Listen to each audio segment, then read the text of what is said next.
Action. Assalamualaikum warahmatullahi wabarakatuh. Salam sejahtera untuk kita semua. Kali ini akan membahas tentang berapa sih atau berapa meter kedalaman kolam ikan koi yang ideal. Nah, mengapa hal demikian? Karena ini adalah salah satu faktor utama ketika kita akan memelihara ikan koi. Jadi kita harus tentukan dulu kedalaman ikan koi yang ideal itu ya. Mengapa Anda membuat kolam koi dengan kedalaman tertentu? Misal 50 cm atau 100 cm. Apa yang Anda pertimbangkan terkait kedalaman kolam ikan koi? Apakah sekedar saran dari teman ataupun sesama pemelihara ikan koi? Mungkin Anda juga pernah mendengar informasi bahwa ikan koi membutuhkan kolam yang dalam agar dapat tumbuh besar. Apakah itu mitos atau fakta? Mari kita ulas pada penjelasan video kali ini ya. Pengaruh kedalaman air kolam terkait perilaku ikan koi itu sangat diketahui bahwa jika Anda membangun kolam koi, tentukan kedalaman air kolam sesuai dengan panjang koi yang dipelihara. Ikan koi kecil atau yang berukuran di bawah 15 cm tidak perlu air kolam yang dalam. Cukup 50 cm untuk kedalamannya. Berbeda dengan ikan koi yang sudah besar atau berukuran di atas 50 cm ya. Tentu membutuhkan kolam yang lebih dalam. Beda lagi dengan burayak atau bibit. Untuk ikan koi justru harus dipelihara pada kolam yang dangkal atau cetek ya, yang dangkal ya. Nah, tingkat pertumbuhan ikan koi sangat erat kaitannya dengan aktivitas dan perilaku koi dalam berenang. Sedikit informasi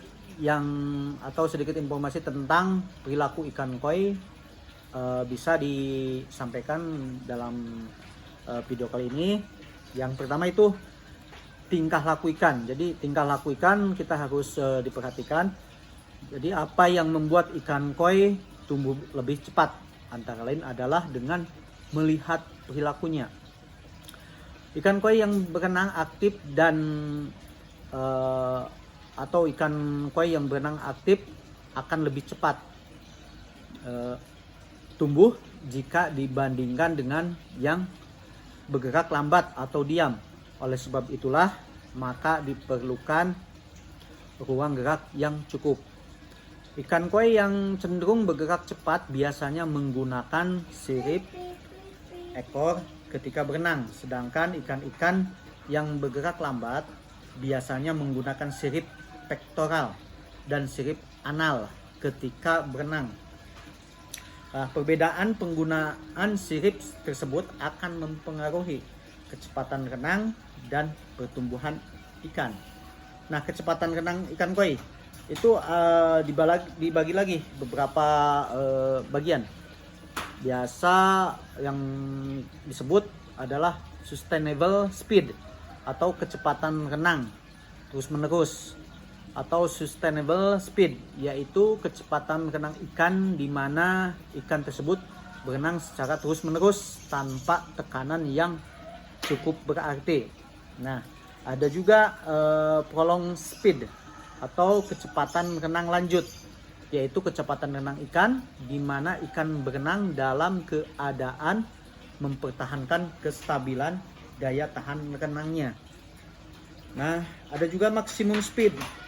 Maximum speed di sini yaitu kecepatan renang maksimum. Jadi ketika koi berenang itu maksimal gitu, maksimum, yaitu kecepatan renang tertinggi yang mampu dihasilkan oleh ikan dengan memberikan tekanan arus yang besar, di mana ikan menghasilkan endurance yang kecil. Nah, selanjutnya ada burst speed atau kecepatan renang kaget. Nah, koi juga biasa ketika di kolam ketika mereka ada misalkan yang mendadak, misalkan orang ketika lewat ataupun ada suara, nah kecepatan renang kaget itu, yaitu kecepatan renang ikan yang terbentuk dikarenakan ikan tersebut kaget atau tersentak dan terjadi dalam waktu yang singkat. Jadi kesimpulannya bahwa ikan koi dapat tumbuh secara maksimal jika mereka berada pada wadah atau kolam dengan ruang gerak yang cukup luas, sehingga dapat melakukan seluruh aktivitasnya tersebut. Nah, ada juga ekor sebagai penggerak utama. Biasa di semua ikan juga kan ada itu ekor tuh sebagai penggerak utama. Nah, di kali ini di ikan koi, sebagaimana uraian tadi yang saya sampaikan, kecepatan berenang ikan koi bertumpu pada gerakan ekornya. Makin keras kebiasaan ekornya, maka makin cepat pula koi berenang.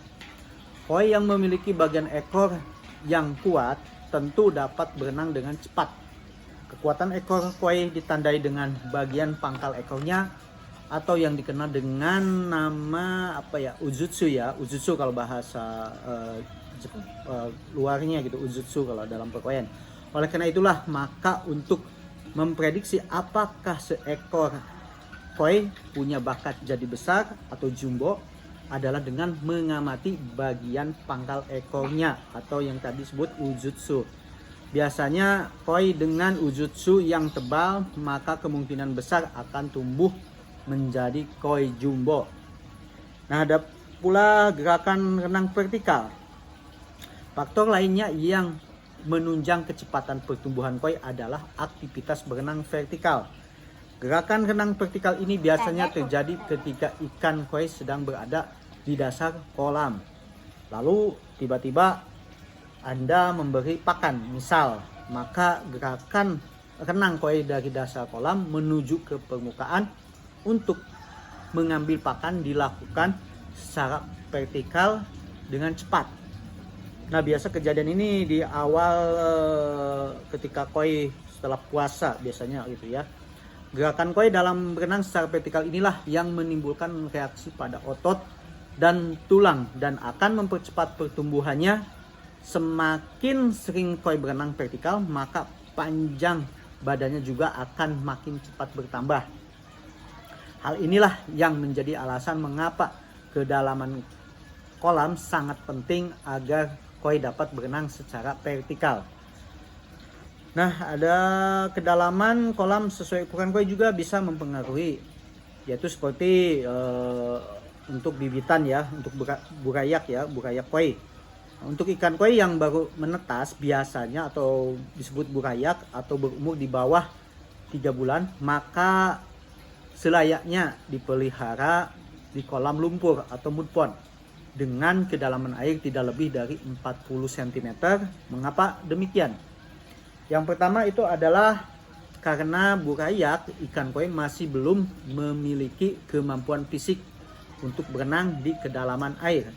Sebagaimana diketahui, semakin dalam air maka tekanan air juga semakin besar. Oleh sebab itulah maka burayak koi tidak akan mampu berenang di air yang dalam. Alasan kedua adalah karena burayak koi sedang dalam masa pertumbuhan dan membutuhkan pakan alami, yang mana pakan alami banyak terdapat di dasar kolam. Oleh sebab itu, maka kolam pemeliharaan untuk burayak koi idealnya yang dangkal atau cetek saja, tidak usah dalam, agar burayak dapat mengambil pakan alami di dasar kolam. Ada juga koi yang tosai. Koi tosai itu ikan yang berumur antara 3 bulan sampai 1 tahun, biasa disebut koi tosai ya. Jadi yang usia koi tosai itu koi yang di bawah 1 tahun atau sampai 1 tahun ya. Pada rentang waktu ini ikan koi mengalami pertumbuhan yang sangat pesat. dalam beberapa bulan saja ukurannya bisa bertambah 10-20 cm. Tetapi tingkat pertumbuhan akan melambat seiring dengan bertambahnya umur koi.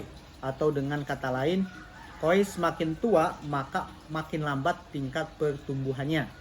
Kemudian yang menjadi pertanyaan adalah berapa kedalaman kolam yang ideal untuk koi tosai.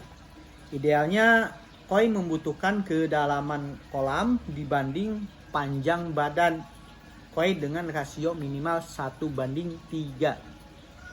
Sebagai contoh, misalnya untuk koi tosai dengan panjang 25 cm, maka membutuhkan kedalaman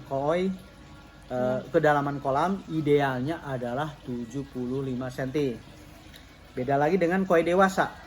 Koi dewasa yaitu yang sudah berumur di atas 1 tahun tapi di bawah 2 tahun, disebut nisai. Sementara yang berumur 2-3 tahun disebut sansai. Untuk koi yang berumur antara 3-4 tahun disebut yonsai.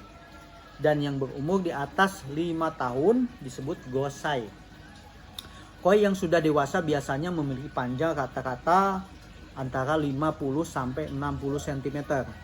Kedalaman kolam koi untuk koi dewasa sebaiknya teman-teman membuatnya minimal 2-5 bahkan sampai 3 kali panjang badannya, atau 2,5-3 kali panjang badannya. Misal panjang koi 50 cm. Nah, kita ingin memelihara koi dengan size 50 cm, maka kedalaman kolam koi ideal 1 meter 25 cm sampai 1,5 meter. Itu yang ideal. Beda lagi dengan koi jumbo. Tadi kan pertama tosai ya, kedua koi dewasa. Nah, yang ketiga ini ada koi jumbo. Nah, untuk koi jumbo adalah sebutan koi yang sangat besar dan panjang biasanya berukuran di atas 70 cm.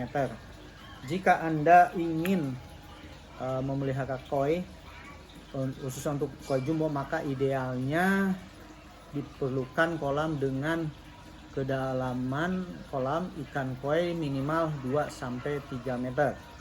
Sebagaimana tambahan informasi, di Jepang itu biasanya berukuran jumbo dipelihara di kolam lumpur atau kolam mud pond yang cukup luas, menyerupai suatu danau dengan kedalaman air hingga 4-5 meter. Kalau di Indonesia mungkin agak jarang ya yang untuk di mud pond.